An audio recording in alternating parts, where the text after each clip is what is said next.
Hello hello hello everyone, कैसे हो सब? Fit and fine, God. तो चलिए आज स्टार्ट करने जा रहे हैं वो चैप्टर जिसकी वेटेज बहुत ज़्यादा है इस बार के एग्जाम्स में, जो 26 को हुआ। तो ये आया 17 मार्क्स का। So starting with chapter share capital.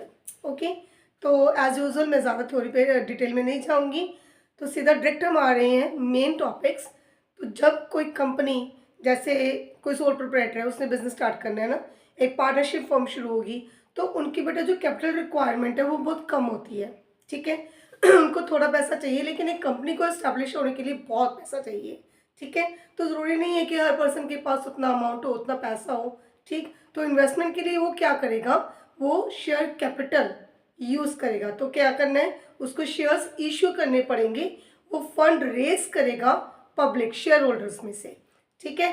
तो अपना पैसा रेज कर रहा है आम पब्लिक से। So that is the share capital, and the persons who are investing the money, they are called the shareholders. ठीक है। तो शेयर होल्डर्स अपना पैसा इन्वेस्ट कर रहे हैं एक कंपनी में। सुना होगा शेयर्स के बारे में, है ना, इतने के शेयर्स हैं, ये शेयर मार्केट डाउन होगी, तो वो चीज़ें, है ना। तो बेटा शेयर होल्डर्स अपना पैसा इन्वेस्ट कर रहे हैं, तो वो पैसा उनका कलेक्टिवली वो क्या बन जाता है, शेयर कैपिटल। ठीक है। तो अब शेयर कैपिटल के आगे फर्स्ट ऑफ ऑल ये जो मैं टॉपिक स्टार्ट कर रही हूँ, that is required for your balance sheet, authorise capital. ठीक है। चलो साथ में मीनिंग एक्सप्लेन कर दूं। ऑथराइज कैपिटल क्या, कौन से कैपिटल बेटा, वो कैपिटल जो एक कंपनी पूरे लाइफ टाइम में इश्यू कर सकती है, पूरे लाइफ टाइम में। ठीक है। तो पहले ही अपने जो डॉक्यूमेंट्स है उसमें क्लियर करेगी कि हमारी ये capital last that is authorized, और it can be called registered capital. ठीक है। इसको हम नॉमिनल कैपिटल भी बोल सकते हैं। ठीक। So total capital that can be raised, that can be raised during the lifetime of the company. ठीक है। तो ये मैक्सिमम लिमिट है, this is the maximum limit. ठीक है। सेकेंड इज बेटा इशूड कैपिटल। अब इशूड कैपिटल क्या है, ऑथराइज कैपिटल में से जितना इशू कर रही हूँ। ठीक है। फॉर एग्जाम्पल मान लो कि कंपनी की ऑथराइज कैपिटल कितनी है, ₹1 करोड़। तो स्टार्टिंग में उसको ये लगता है कि 1 करोड़ बहुत ज़्यादा है, तो मैं अपने बिजनेस को स्टार्ट करके देख रहा हूँ, 1 करोड़ मुझे इन्वेस्ट नहीं करना, भी नहीं लगाना है। तो 1 करोड़ में से वो कैपिटल अपनी इशू कर रहा है, मान लो ₹80 लाख। ठीक है। तो 1 करोड़ में से 80 लाख के शेयर्स उसने इशू कर दिए। ठीक है। तो बेटा जो ये ₹80 लाख हैं, ठीक है, तो एक शेयर की नॉमिनल वैल्यू कितनी है, it can be ₹10, 20, 50, 100 whatever. ठीक। तो इसको कैसे लिखेंगे, मान लो 80,000 shares of ₹100 each. 80,000 multiply by 100, तो आपकी कैपिटल कितने की होगी, that is equal to ₹80 lakh. देखो ओके कम। ठीक है। तो इस तरीके से उसको लिखोगे, ये क्या हो गया, कितने शेयर्स हो गए, ये क्या है, 100 क्या है, 100 इज द पार वैल्यू, और you can say face value, और this is the nominal value of the share. एक शेयर कितने का हो गया, par value, face value, nominal value. ठीक है। तो 80,000 shares of 100 each, 80 lakh is are issued capital. तो अंडरस्टूड है कि इशूड कैपिटल और ऑथराइज कैपिटल्स के या तो इक्वल होगी, है ना, तो या फिर उससे कम होगी, उससे ज़्यादा होने का तो मतलब ही कोई नहीं है ना। तो लास्ट क्या है बेटा, सब्सक्राइब कैपिटल। अब लोग कितना परचेज कर रहे हैं, शेयर्स में कितना इन्वेस्ट कर रहे हैं, that is the subscribe capital. तो फर्स्ट ऑफ ऑल एक theoretical point soon low, subscribe capital should be at least 90% of issued capital. ठीक है। तो इसी केस में लगा लो, अगर आप 80,000 शेयर्स को इशू कर रहे हो, उसका 90% कितना हुआ, 72,000। तो एटलीस्ट लोग 72,000 शेयर्स परचेज कर रहे हैं, सब्सक्राइब कर रहे हैं, तो आप इशू कर सकते हो। ठीक है। इन केस लोग इतना सब्सक्राइब नहीं कर रहे तो वो 90% से कम है, 72,000 से कम है, इन दैट केस क्या होगा, विद इन 15 डेज कंपनी को सारा पैसा रिफंड करना होगा। विद इन 15 डेज कंपनी को सारा पैसा रिफंड करना होगा। ठीक है, क्लियर है। तो सब्सक्राइब कैपिटल इसमें से जितना लोगों ने परचेज किया दैट इज सब्सक्राइब। ठीक है। अब बेटा अगर इससे कम की एप्लीकेशन आती है, मान लो application is receive for 75,000 shares, application received for 75,000 shares, तो इसको हम क्या बोलते हैं, दिस इज कॉल्ड, अब इस केस में कंपनी इशू कर सकती है क्योंकि 90% से लिमिट एक्सीड कर रही है, this is called under subscription. उल्टा भी हो सकता है, 80 से ज्यादा की एप्लीकेशन भी आ सकती है, मान लो एप्लीकेशन रिसीव फॉर 82,000 शेयर्स, तो इसको क्या बोलोगे, ओवर सब्सक्रिप्शन। ठीक है, एक बार वैसे आपको बता रही हूँ, आगे करेंगे पूरी डिटेल में टॉपिक्स। ठीक है, जस्ट ये जान लो कि इसको बोलते क्या है। तो एप्लीकेशन कम की आई अंडर सब्सक्रिप्शन, एप्लीकेशन ज्यादा की आई ओवर सब्सक्रिप्शन। ठीक है, दोनों के अलग अलग ट्रीटमेंट है, एंट्रीज है, वो हम करेंगे। ओके, अब बेटा जी सब्सक्राइब कैपिटल के आगे 2 parts, subscribed and fully paid up, इसको ध्यान से सुनना। Okay, then subscribed but not fully paid up. ठीक है, ऊपर वाले दोनों टॉपिक्स बिल्कुल इजी हैं, इसको थोड़ा सा ध्यान से सुनना पड़ेगा। हाँ जी, सब्सक्राइब एंड फुली पेड, तो इसका मतलब क्या है, हमारे पास जितने की एप्लीकेशन आई, ठीक है, मान लो इसी केस में मान लो 75,000 शेयर्स, ठीक है, 80 भी हो सकता है, नॉट अ बिग प्रॉब्लम। तो जितने की क्या हमारे पास एप्लीकेशन आई है, जितने का हमारा शेयर है, 100 का शेयर मान के चले, 100 रुपीज पर शेयर हमारे पास रिसीव हो चुका, so subscribe and fully paid up. ठीक है, चलो मैं यहाँ पर एज्यूम कर रही हूँ कि 80,000 के 80,000 हमारे परचेज होगी, so subscribe and fully paid up 80,000 shares. Confuse मत होना, मैं फिर बोल रही हूँ 75,000 के अकॉर्डिंग करोगे तो भी ठीक है। मेन पॉइंट क्या है, जितने की एप्लीकेशन आई पर शेयर 100 रुपीज रिसीव हो रहे हैं, so subscribe and fully paid up. ठीक है, 80,000 shares at the rate of ₹100 each, so 80 lakh is your subscribed and fully paid up capital.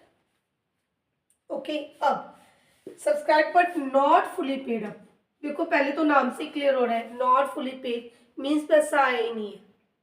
ठीक है, कुछ ना कुछ कम है, कहीं ना कहीं कुछ कम है, तो कुछ कम होने के रीजन दो, क्या कम है, फर्स्ट ऑफ ऑल पहला रीजन, शेयर होल्डर डिडंट पे द फुल अमाउंट। ठीक है, शेयर होल्डर ने पूरा पैसा पे नहीं किया, 100 का शेयर था, उसने 100 की बजाय कुछ 50, 60, 70 समथिंग पेड, समथिंग लेफ्ट, कुछ पे हो गया, कुछ रह गया, तो वो क्या है, not full amount receive, subscribe but not fully paid up, कि हमारे पास कुछ शेयर्स पे सारा पैसा रिसीव नहीं हुआ। सेकेंड थिंग, सेकेंड क्या है बेटा केस, जो ये 100 का शेयर है, जैसे हमने पहले किया कि अगर अथॉराइज कैपिटल आपकी 1 करोड़ की है, कंपनी इसमें से 80 लाख के शेयर इशू कर रही है, देन सेम प्रोसेस क्या है बेटा, कंपनी ये भी कर सकती है कि 100 का शेयर है, मुझे अभी सीधा 100 नहीं चाहिए, मैं इसको डिवाइड स्प्लिट कर रहा हूँ अमाउंट्स में। ठीक है, तो कैसे, 100 को हमने आगे डिवाइड कर दिया, ₹40, ₹30, ₹30, चार में भी, चलो इसकी डिटेल भी बताऊंगी, अभी एक बार सुन लो क्योंकि फिलहाल हम बैलेंस शीट कर रहे हैं। तो 40, 30, 30, ठीक है, तो कंपनी ने क्या किया, 40 रुपीज मंगवा लिए, 30 भी मंगवा लिए, तो लास्ट वाले जो 30 है वो कंपनी ने सोचा यार अभी नहीं चाहिए, बाद में देखेंगे।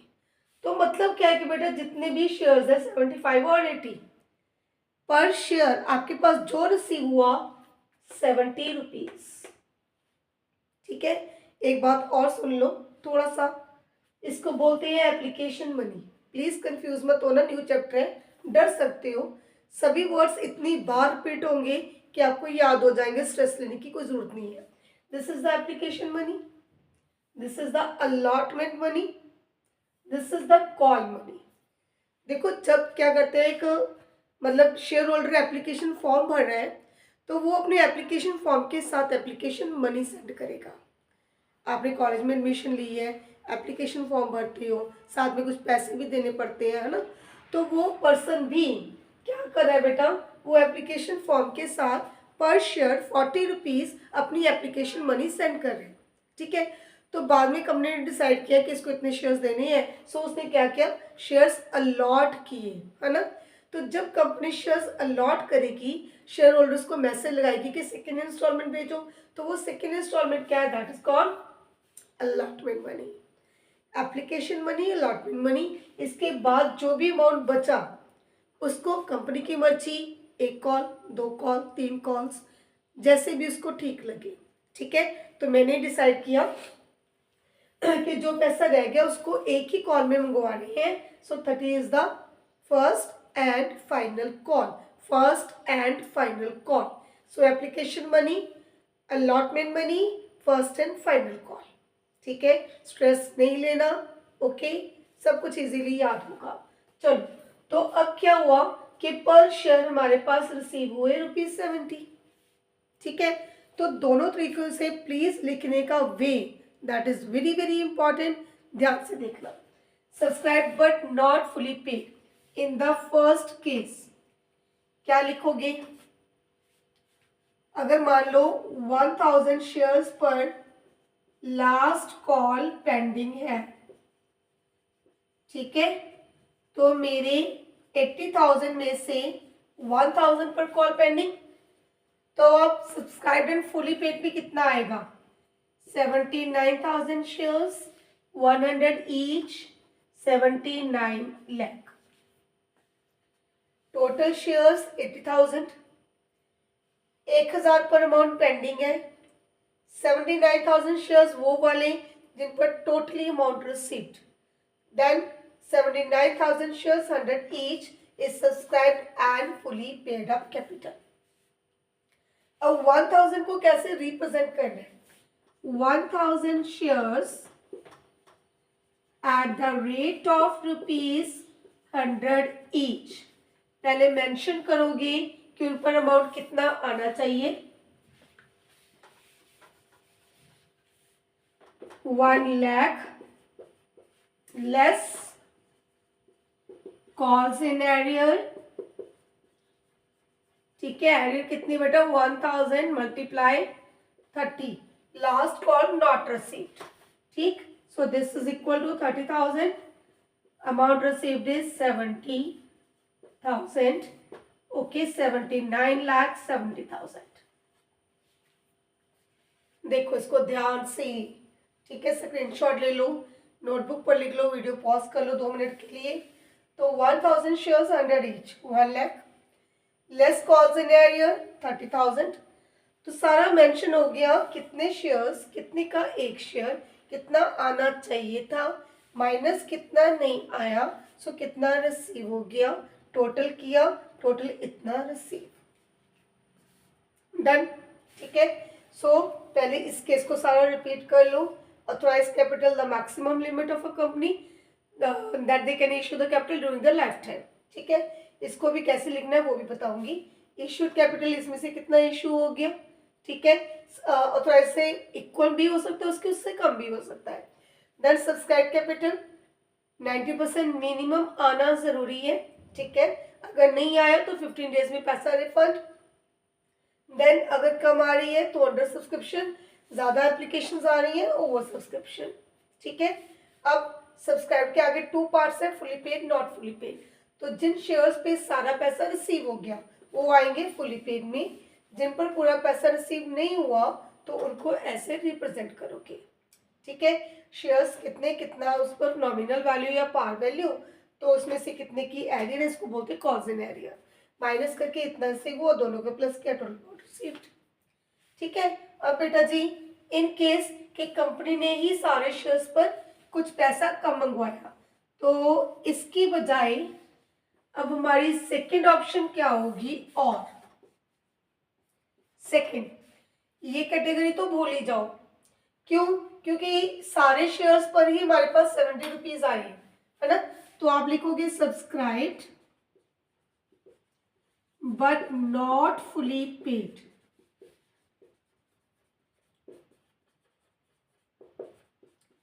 ठीक है, 80,000 shares of ₹100 each, ₹70 called up. मैं फिर बोल रही हूँ, लिखने का स्टाइल बहुत ध्यान से, ठीक है। जैसे अपने स्टाइल की टेंशन लेती हूँ, इसकी भी लेनी है। 80,000 शेयर्स 100 ईच, शेयर कितने का? 100 का, बट 70 कॉल्ड अप।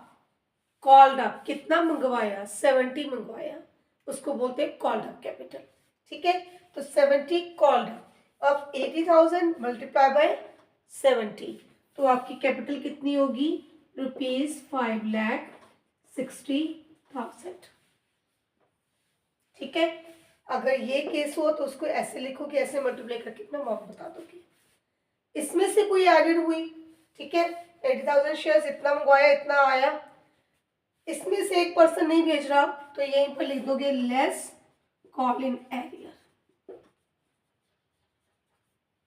ठीक है, तो पहले इसको ध्यान से देख लो। अभी authorise, issued, subscribe and fully paid, not fully paid. ठीक है, तो इसी चीज को बैलेंस शीट में कैसे लिखना है वो देखो। अगर स्क्रीनशॉट चाहिए तो ले लो, इसका नोटबुक पर लिख लिया, वेल एंड गुड। ठीक है, बट जो चीज आपको लगती है यार मुझे ये चीज यहाँ पर टिपिकल लग रही है, मुश्किल लग रही है, साथ ही एक नोटबुक में या बुक के ऊपर ही लिख लो। ठीक है, जो पेज जहाँ पर है वहीं पर लिख लो, जब भी बुक खोलोगे सामने नजर आएगा, माइंड पर छप जाएगा। ठीक है, जब तक एग्जाम होंगे सब कुछ बिल्कुल आपको क्लियर हो जाएगा। ठीक, चलो अब बैलेंस शीट बना रहे हैं। तो बेटा जब आप बैलेंस शीट बनाते हो उसमें एक चीज होती है नोट्स टू अकाउंट्स। ठीक है, तो नोट्स टू अकाउंट्स में हमने सारी डिटेल देनी होती है। ओके, तो डिटेल में ये सब कुछ लिखोगे, ऑथराइज कितनी है, इशूड कितनी है, सब्सक्राइब कितनी है। आपका टाइम वेस्ट ना हो, मैं साथ साथ बोल रही हूँ, बता रही हूँ। देखो अब बैलेंस शीट बनाने का वे क्या होगा। सबसे पहले रोमन लैंग्वेज में इक्विटी एंड लायबिलिटीज। ठीक है, इसके under number 1 share holders fund, इसके नीचे शेयर कैपिटल। ठीक है, आपका टोटल अमाउंट जितना रिसीव हुआ, लास्ट अमाउंट मुझे याद आ रहा है, दैट वाज 560, तो हम यहाँ पर लिख रहे हैं ₹5,60,000। लीजिए आपकी बैलेंस शीट कंप्लीट। ठीक है, अभी आ जाइए नोट्स टू अकाउंट्स। आज की वीडियो में मैं सिर्फ और सिर्फ बैलेंस शीट कवर कर रही हूँ। ओके, आपके पहले 5 numericals according to T S Grewal इसी बुक ये बैलेंस शीट की है। Notes to accounts, first of all authorise capital. ठीक है, आपकी शेयर कैपिटल की डिटेल है, सो यहाँ पर बैलेंस शीट में नंबर 1 लिख दो। ओके, तो साथ में नोट्स टू अकाउंट्स में नंबर 1, तो पता चल जाएगा एस्टेरिस्क मार्क के अकॉर्डिंग कि यहाँ से यहाँ ये डिटेल शुरू हो गई। अब ऑथराइज कैपिटल बेटा गिवन है तो उसके अकॉर्डिंग लिखोगे, अगर नहीं भी गिवन तो this much shares of rupees this each hyphen. मतलब कोई इंफॉर्मेशन आपको नहीं भी गिवन, इन दैट केस आप ऐसे लिख दोगे। ठीक है, इंफॉर्मेशन गिवन है, जैसे पिछले न्यूमेरिकल में 1 करोड़ मांगा हमने, है ना, तो 1 करोड़ यहाँ आ गया, 100 यहाँ आ गया। ठीक है, तो उसके अकॉर्डिंग जितने भी आपके शेयर्स आ गए 10 लाख वो यहाँ लिख दोगे।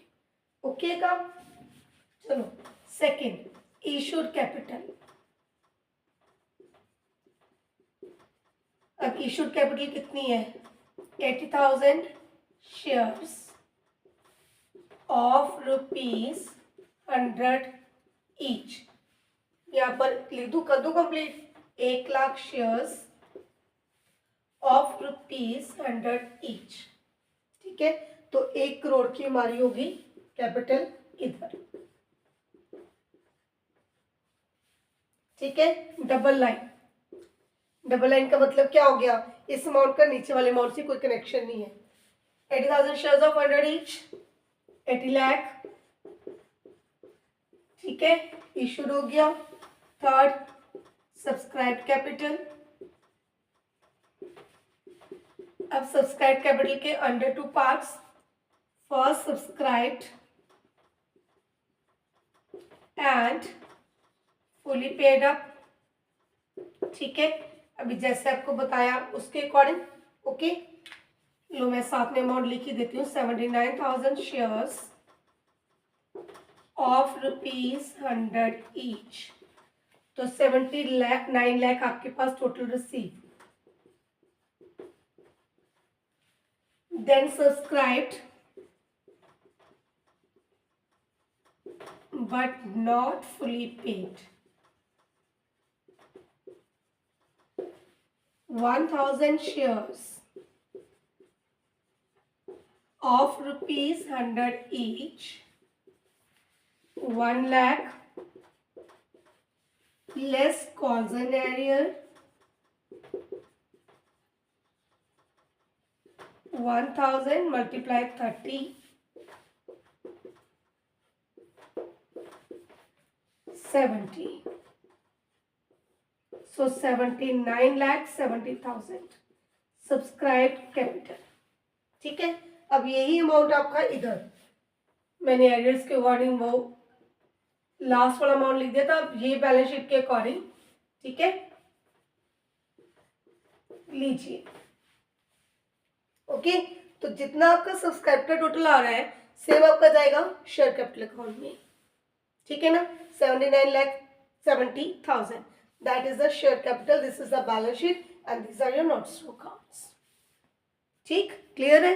तो इसके अकॉर्डिंग अभी आपको बैलेंस शीट बनानी सीखनी है। तो नेक्स्ट वीडियो में हम क्या करेंगे, जर्नल एंट्रीज, जो भी आपको न्यूमेरिकल जो भी आएंगे तो उसमें जर्नल एंट्रीज डेफिनेटली आएंगी, है ना। तो वो भी करना है और साथ में ये बैलेंस शीट भी करनी है, ठीक है। Okay, good bye.